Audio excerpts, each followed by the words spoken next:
Hi everyone, this is day 1 of 100-day challenge being hosted by Kriba. So my challenge I've taken is to make one video every day. Whether I post it or not is not necessary, but to make 100 videos over 100 days, not more, not less. So consistency is the game, and fun in doing that is the need or expectation. And yeah, let's see what happens. So today I want to talk about how I feel about current socio-economic situations, and it's a very chaotic situation, very and an extremely emotional one, because there's so much of polarization that most of us, if not all, will align with one or the other side of the argument, and then we may feel happy if the other side of the argument, those people suffer some setbacks, and that is the sad part of it. And then second thing, I'm also feeling a bit frustrated and angry about is the way cyber crimes are happening and being dealt with. Recently I read about a banker in India, 78 years old, retired person. He was like cyber victim of a digital arrest, and he lost 23 crore rupees, and that's like huge amount, and more than the money, his psychological damage, the trauma would have been so much more. Third thing which I again ponder about is the way people and companies are dealing with the uncertainty in terms of staying employable. In 2025, in first 9 months, nearly 7 lakh people in USA have got laid off.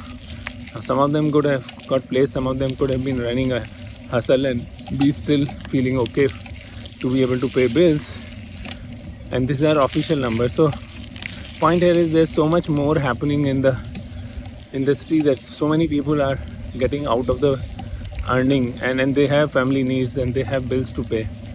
So I wonder then what's happening, where are we heading? Are we maximizing wealth for few who are already wealthy, or are we really creating a nation and a society which is prospering together? And that brings me to one other point.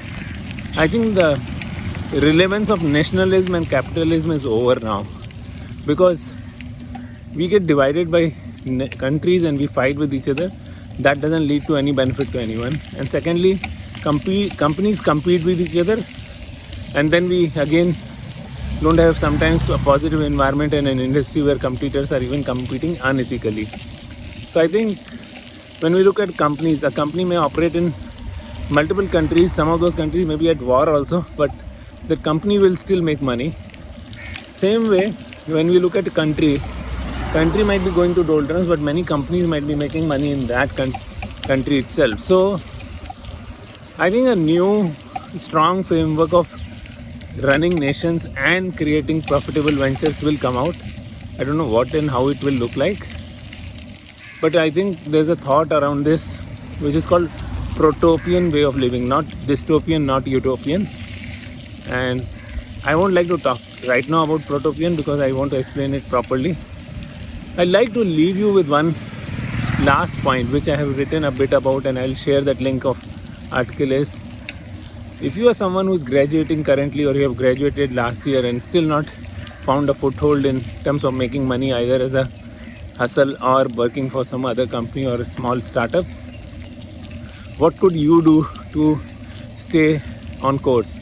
So first of all, if you have a loan, education loan or any other kind of loan, so please negotiate some deferment of payment, and don't take stress because of that loan, because if you only worry about loan, then your emotional energy will get drained out, and you might find it even more difficult to cope up with interviews or whatever else you want to do to get placed.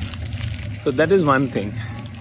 Second thing is you need to have a circle of comfort where you can go and ask for help emotionally, logistically, financially. It can be your family members, it could be your friends, it could be your distant cousin with whom you are in good time or whatever, right? Look for people who can guide you and support you.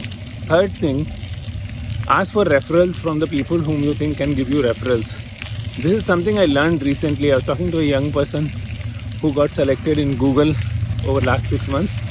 So I felt like ask him how did he crack it, and he highlighted getting referred for a job was very valuable for him because that helped him in actually cracking the interview. So the thing is, reference did not help him get the job, but reference helped him get in the right room for getting interviewed. Lastly, stay happy, stay calm.